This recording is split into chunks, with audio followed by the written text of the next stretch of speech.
YCP నేతలకు జగన్ వెన్నుపోటు అంటూ ఒక కథనం ప్రస్తుతమైందండి. ఇప్పుడు అదేంటి, వైసీపీ నేతలకు జగన్ వెన్నుపోటు పరచడం ఏంటి అనే విషయాలు ఇప్పుడు మనం తెలుసుకుందాం. జగన్మోహన్ రెడ్డి గారు 3 రోజుల కిందట కూటమి ప్రభుత్వం వచ్చి సంవత్సరమైన కాల సందర్భంగా వెన్నుపోటు దినం అనేదాన్ని ఒకదాన్ని జరిపారండి ర్యాలీలో. అది అట్టర్ ఫ్లాప్ అయినప్పటికీ సాక్షి పత్రికలో సక్సెస్ అని, మిగతా పత్రికలో అట్టర్ ఫ్లాప్ అని మనం చూసాం. సరే, రాజకీయ పార్టీలు అన్నాక ఎదురుదాడి చేస్తాయి, మంచిదే కార్యక్రమం, దాన్ని ఎవరు తప్పడానికి లేదు. రాజకీయ పార్టీ కాబట్టి రాజకీయం చేస్తుంది, అందులో తప్పేమీ లేదు, దాని గురించి మనం చర్చించుకోవాల్సిన అవసరం లేదు. అయితే ఫలితాలు వచ్చిన రోజు, మెజారిటీ డిక్లేర్ అయిన రోజు, ఒకవైపు కూటమి ప్రభుత్వం విజయోత్సవాలు జరుపుకుంటా ఉంటే ఈ మహానుభావుడు ఒక వెన్నుపోటు దినం చెప్తున్నాడు.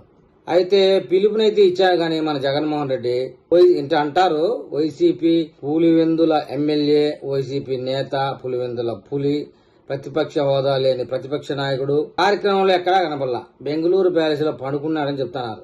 ఆంధ్రప్రదేశ్ లో ఎక్కడ ధర్నాలో పాల్గొన్నట్టే లేదు, అసలు పాల్గొనలేదు, బెంగళూరు ప్యాలెస్ లో ఉన్నాడట. తీవ్రంగా అనారోగ్యంతో ఉన్న బొత్స సత్యనారాయణ మటుకు నేను ఈ కార్యక్రమంలో పాల్గొనలేను అని చెప్పినప్పటికీ, ఈ వెన్నుపోటు దినానికి నాకు ఆరోగ్యం బాగలేని కారణంగా నేను వెళ్లలేను అని చెప్పినప్పటికీ, ఇప్పుడు ప్రస్తుతానికి ఎండలు కాసే ఎండలకి నేను బయటకు వెళ్తే ఉంటానా పోతానా అని అనుమానం వెళ్లిబుచ్చినప్పటికీ, అని ఎంత బ్రతిమలాడి చెప్పినప్పటికీ, వైసీపీలో సకల శాఖ అన్నటువంటి పదవిలో ఉన్నటువంటి వాడు ఎవడైతే వెన్నుపోటు కార్యక్రమంలో పాల్గొనకుండా ఉంటాడో వాటి టికెట్ చించేస్తాం అని వార్నింగ్ ఇచ్చాడంట. అది బెదిరింపుగానే తీసుకోవాలి. అలా బెదిరించడంతో తప్పనిసరిగా మన బొత్స సత్యనారాయణ, బైపాస్ సర్జరీ చేసుకున్న నాయకులు కూడా అనారోగ్యము ఏమున్నా సరే ఈ మీటింగ్ 42 డిగ్రీ ఎండలో చెప్పేటప్పటికి సొమ్మశీలి పడిపోయారు. కానీ కొంతమంది డ్రామా అంటారు, అది వేరే విషయం. గుడ్డిలో మెల్లాలా చావోయి బతికాడని కూడా అంటారు. ఇలా రోగిస్టోళ్లు, వయసు మళ్ళినోళ్లు, ఇంకొక పార్టీలోకి పోతామన్న అవకాశం లేని వాళ్ళు వచ్చారు కానీ ఎండలేకి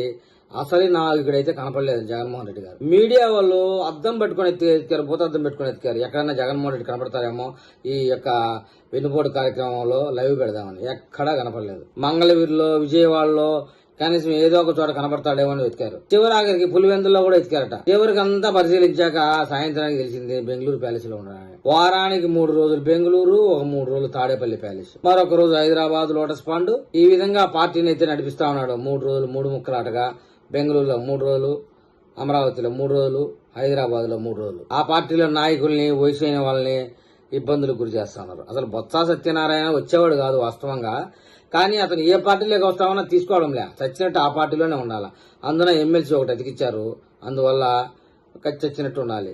చాలా మంది రాలేదు ఈ కార్యక్రమానికి.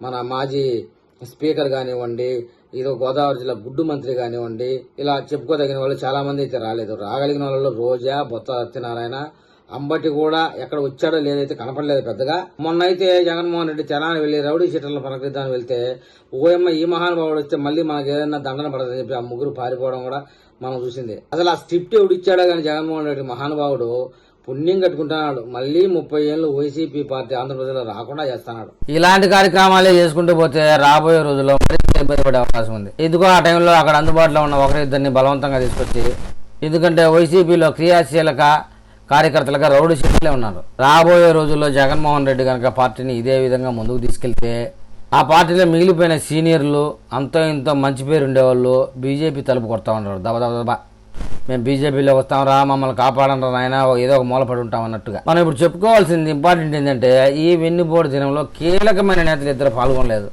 అది దాని గురించి ఇప్పుడు మనం చర్చించుకోవాలి.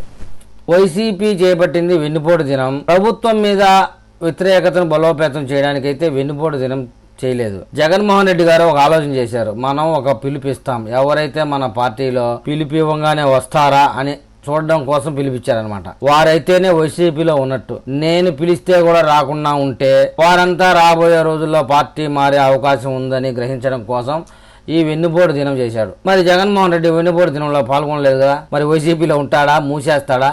మొన్న ఇటీవల చూశాను, నేను హిమాలయాలకు పోతాననుకున్నాను, 40% ఓటు రావడంతో సరేలే ఈసారన్నా ప్రజలు గెలిపించకపోతారని ఆగానని, లేదా పార్టీ బాధ్యతలు ఇంకొకరిని అప్పచెప్పేసి ఆయన కూడా వెళ్ళిపోతాడా అనే అనుమానం కూడా ఉంది. వైసీపీలో ఒక కీలక నేతకి బాధ్యతలన్నీ అప్పచెప్పబోతా ఉండడానికి సమాచారం కూడా ఉంది. పెద్ద ఎత్తున ప్రచారం కూడా జరుగుతూ ఉన్నది. ఒకవేళ అక్రమాంకుల కేసులో జైలు పాలైనప్పటికీ, ఏపీ లిక్కర్ స్కామ్ లో రాజకేశ్ రెడ్డి వాస్తవాలు చెప్పిన తర్వాత అయినా అరెస్ట్ అయినప్పటికీ, జగన్మోహన్ రెడ్డి జైల్లో ఉంటే పార్టీని నడిపించాల్సిన బాధ్యత ఎవరికో ఒకరికి ఇవ్వాల్సిందే కదా.